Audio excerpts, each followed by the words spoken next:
another session of Level-Headed Marketing 2013. We speak to the people that matter and make things happen. As you know, every week we ask someone in the SEO and marketing community to talk to us about specialty topics. So today we brought in Shelly Kramer, who will be joining us to discuss brand building and content strategy in a competitive world. Shelly is the founder and CEO of V3 Integrated Marketing. A 20-year marketing veteran, she's a brand strategist focused on delivering integrated marketing solutions and leveraging the web and inbound marketing to drive leads and sales. She's an expert at content strategy and execution and tying social media to business initiatives. Recognized by Forbes as one of the top 50 social media influencers, she's half marketer, half geek, with a propensity for numbers, producing results, and a dash of quick repartee. Her blog has been recognized by Forbes as one of the top 20 best marketing and social media blogs, and by PostRank as one of the top 100 most engaging social media blogs. You can find her on LinkedIn, Google, or Twitter. Shelly, welcome to Level-Headed Marketing. Hi, everybody. Thanks for showing up. Well, let's start this ball rolling, even though we're nearly a half an hour late on this. As a content strategist, can you name some of the core elements that one has to have in a campaign? Maybe a checklist of what they should do if they want to brand a startup, for instance? Oh, wait a minute. I have something weird going on here. If it's something weird, it's probably Gabriella's fault. Well, what happened is that somebody posted a link to follow the Hangout Live, and now I've got that in my ears, and I've got this Hangout. So you're clicking away while No, I think I'm done. Hold on. Work. You see how you are? Great. If I hold on, I got to stop this crap here. Yeah, because you know what? I'm a multitasker. Okay, I think we're good. Okay, so I'm going to look at. I'm going to look at. You guys sent me some questions in advance, and I think I don't even remember the question that you just asked me, Doc, because I had so much other crap going on in the background. But I'm going to stop and say that, or I'm going to start this by saying that I work with clients in both the B2B and the B2C space. And with very few exceptions, what I find is that most people, most businesses, very large or very small, do not understand the importance of content and the role that content plays. I am still getting calls and I am still getting emails on a daily basis where people are saying, I just launched this website last year. I need somebody to SEO it. Can you do that? They don't have a corporate blog. They're not paying any attention to creating content. They're not using Google Plus in any way. They're not using any kind of social media. And they just don't understand at all how content impacts everything. They are very much still in the dark as to the role content plays with regard to search engines. And so, what I look at really across the board, no matter what kind of a company, and the question that I'm answering right now is really, how do you go about starting to build a brand with content? And it's the first step is, whether it's for you or whether it's for a client, getting them to understand the importance of content and getting them to understand that there's no such thing as a first page result of Google across the universe anymore. And by the way, if any of you SEO geniuses disagree with me, let's argue about that. But with personalization and with your location impacting search results, with your social circles impacting search results, what you get, Gabriella, as a result for something that you're searching for in the Bay Area might well be different than something that I'm searching for in the Midwest. And getting your clients to understand that is a challenge. I did some consulting work with a client not long ago who daily had his marketing team focused on running keyword reports to see on a day-to-day basis where they were ranking for keywords, and that was their marketing. Wow. So without any understanding, and they were working with an SEO firm that was doing article submission for them, and they were working with an SEO firm that was doing crappy, spammy press releases. And those, but my point is, the clients didn't understand that kind of content wasn't going to generate any results, and they were paying a lot of money for these SEO services and not producing any content, and then also not understanding the importance of sharing content across the web. Right. So as a content brand strategist, how would someone go about starting a campaign? I realize that you have to be given a certain, hypothetical situation, but what are some core elements that you think are important? Well, I think that and it's funny, I have to back up and say that I'm a brand strategist. So, I'm not a social media expert. I'm not a content expert. Those are tactics and tools that I use, but I'm a brand strategist. So I think that for anybody, for any organization, for any company of any size, you have to start with a strategy. You have to start with understanding who your buyers are. I talk to companies all the time that really don't pay any attention to buyer personas, and certainly don't invest any money or time in developing buyer personas.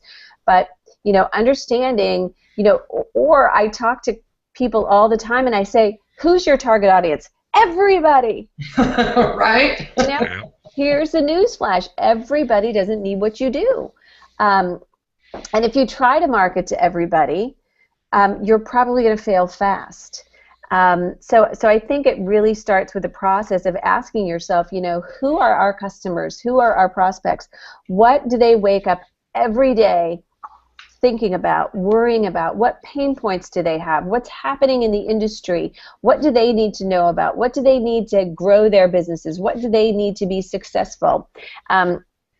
I actually have done a presentation a lot on this topic that talks about, let's see if I can find it and give you some data from it, but talking about what small businesses need, and there's some great data out there. Let me stop and say, one of the things I try to tell people is that, I talk about a lot when I speak about, what's going on. There's 400 million tweets a day. That's like 277,000 tweets a minute, and there's 4.75 billion pieces of content shared on Facebook every day. And, and you probably all know what's going on YouTube. There, in 2006 there were 35 million blogs. In 2011, there were 173 million. You think that number has gone up in 2 years? Message overload, right? It is. It's noisy, and we're distracted. And so, and I steal a line from Jay Baer a lot, because I think that if you haven't read his book Utility, it's a really terrific read. But, one of the things that Jay says a lot is that today being awesome isn't enough. You have to be useful instead, and so developing a content strategy that recognizes who your customers and prospects are and what needs they have, and then working to serve those needs, which is not what we marketers are particularly good at. Mm-hmm. Very true. And there's Google did some moment of research called Moment of Truth, and they surveyed tens of thousands of customers across many different categories. And what they found is that in 2010, consumers used 5.3 sources to make a decision about something they wanted to buy. Could be a business product, could be a pair of sneakers. In 2011, just 1 year later, the number of those sources that consumers used to research whether or not they should buy something doubled. Yeah. And the reason, of course, everybody here knows the reason. It's these things. Oh, yeah. And today, if you make a bad decision, you're just lazy, because there's no barrier to information. It's right here in front of you. How many times do you go out to dinner with somebody and you're arguing about, well, that concert was in such and such, or that was the year so-and-so had so many RBIs, or whatever. And we just all pull out our phones and instantly search for the answer. So the only barrier to good information. The only barrier to information is really you, and you being too lazy to get it out. So, you know, and I think that it's also, I don't know how many of you, I think you, John, serve a lot of customers in the B2B space, but it's important to know as a marketer that, you know, prospects don't want to talk to you. And if you're still hung up on face, you know, I got to see people face to face to be able to sell them or whatever, that's a problem. Right. In the B2B, well, go ahead. No, I was going to say, which is a perfect segue into the next question, which is basically how important then is content for you know, making those connections? I mean, is it blogging? Is it tweeting? Is it Facebook? Is it all put together? I mean, you know, give me a little walkthrough, if you will. Well, it's huge, and what I was starting to say was, especially in the B2B space, data shows, the Serious Decisions data shows that buyers contact a sales rep only after they're 70% of the way to making a decision. So that means they've looked at the content on your website, they've sat through a webinar, they've looked at your white papers, they've asked their friends, they have vetted you 70% of the way before they're willing to actually talk to you. So really today, relationships are created with information, and information that you create to serve your customers and prospects. I'll give you an example in the kind of B2B space and how my brain thinks. I was talking with somebody yesterday. I don't know if Joyce Cherrier is on this call or not. I think I saw her name, but Joyce is a good friend of mine. She does a lot in the fitness space, in the healthy food space, and she had referred somebody to me that is a terrific gal, a healthy food blogger, and she's kind of created a path to nutrition based on her own personal health journey, but she writes a terrific blog. She's got like 5,000 hits a day to her blog. She writes for a bunch of different really incredible sites. She does TV appearances. She's working on pitching a book deal, and she looks around and she said, you know, like what I'm doing doesn't suck. But, you know, like I have several other friends in this space that are also food bloggers, and they're writing about gluten-free and clean eating and all that sort of thing. And, you know, and they have, you know, 10 times the traffic to their site that I do, and they make, you know, a whole bunch of money from this or that. And so, you know, one of the things that I did, just as I spoke to her on the phone, was I clicked over and I looked at, okay, what are they doing, and what kind of content are they writing, what does their website look like, and oh, look, they're on Instagram, and how are they using Pinterest? And by the way, I noticed that none of these people that she viewed as her competitors were using any video. And so one of the things that I said to her was, you know, what I do as a strategist is I look for a competitive advantage and someplace that I can leverage to win. And so what I see across looking at what you're doing and looking at what 3 of your top competitors are doing is that, you know, this one's dabbling with Pinterest, and this one's doing a great job, and you really need to be paying attention to what she's doing on Instagram because it's awesome. But here's where you can win. None of these people are doing video. And you're darling, and you have a great camera presence, and you could start doing video. You could do Google Hangouts, you could do video, you know, have a YouTube channel, you could do this, you could do that. You could use, and the other thing that she wasn't doing, which was a huge misstep that a lot of other people make, she was focusing no effort whatsoever on building her database, her email list.